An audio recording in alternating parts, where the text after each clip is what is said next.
Hi guys, Christian here. In today's video, we're going to go through an entire real estate appraisal from start to finish, and at the end also sit down with the appraiser to discuss how to get the maximum value on any appraisal.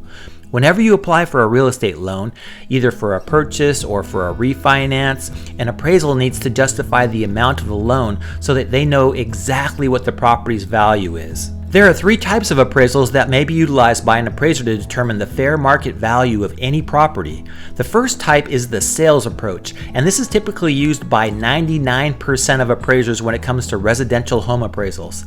In the sales approach, the appraiser utilizes comparable sales from the area to determine what a buyer would be willing to pay for a home based on what other homes have sold for in the previous 6 to 12 months. Adjustments to the appraisal are made for the condition of the home, any improvements, and any other factors that may increase or decrease the value of the home. The second type of appraisal is the income approach, and this method is typically used in about 80% of commercial real estate transactions where the underlying property produces rents or other types of income. In the income approach, if one property produces $10,000 per month and the next door neighbor produces $20,000 per month, then the property with double the income would typically be worth about double the value. Makes sense, right? The third type of appraisal is rarely utilized but can be useful in natural disasters. It is the replacement cost approach. Basically, if the property was destroyed and needed to be rebuilt, what would the cost of rebuilding it be plus the value of the land? So, if the cost to replace the property is $250,000 for a contractor to build the entire structure and the land costs $300,000, then the appraiser would just add those two together and derive the value to be about $550,000 based on that replacement cost approach. Appraisals typically consist of two parts, on-site and off-site.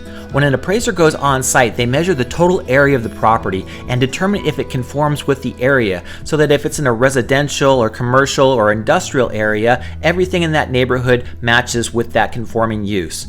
Once the appraiser has measured the entire area of the property, they complete a floor plan and a layout. Most appraisers take several photos of the interior and exterior so that they can note any characteristics that add or subtract from the value.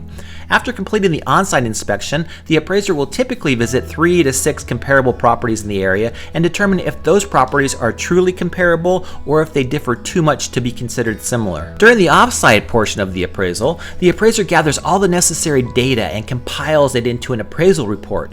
Off-site data is obtained from public records such as multiple listing services and tax records.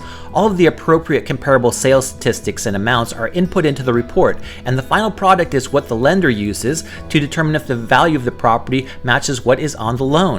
Appraisal reports can typically consist of 5 to 10 pages, but some commercial reports can be 50 pages or longer, and they have extensive details and justify what that final value is. One question that gets asked very often is how much is an appraisal?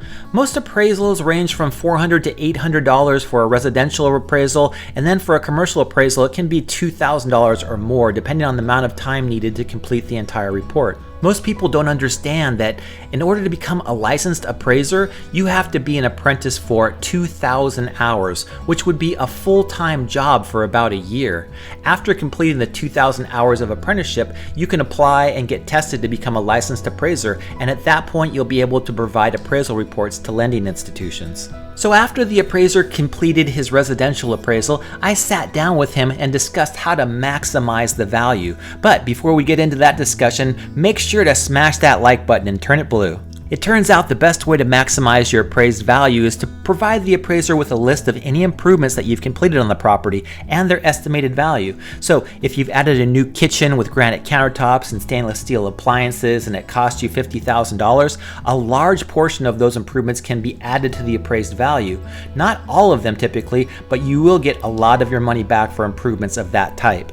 If your home has any characteristics that differ from the area, be sure to list them as long as they add value. Things like finished garages, views, additional bathrooms, Things that the appraiser wouldn't notice or wouldn't be on the tax records are usually good to put in a list and provide them to the appraiser at the time of the on-site appraisal. Lastly, and most importantly, although this is probably self-explanatory, make sure that everything in the home is extremely clean. There are working smoke detectors and carbon monoxide detectors. The condition of the property may add $25,000 or more to the appraisal, and a messy home may detract from the value of the appraisal even though you're the same as other homes in the area. So make sure to keep that baby clean. We've worked with hundreds of appraisers throughout the past 20 years, and most have been extremely professional. If you've got any questions about appraisals or who to utilize in a certain area, feel free to direct message me or go to my website, christianpeter.com.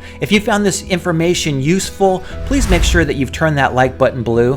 Also, hit that subscribe button and that bell notification so that you can be notified when I release additional videos just like this one.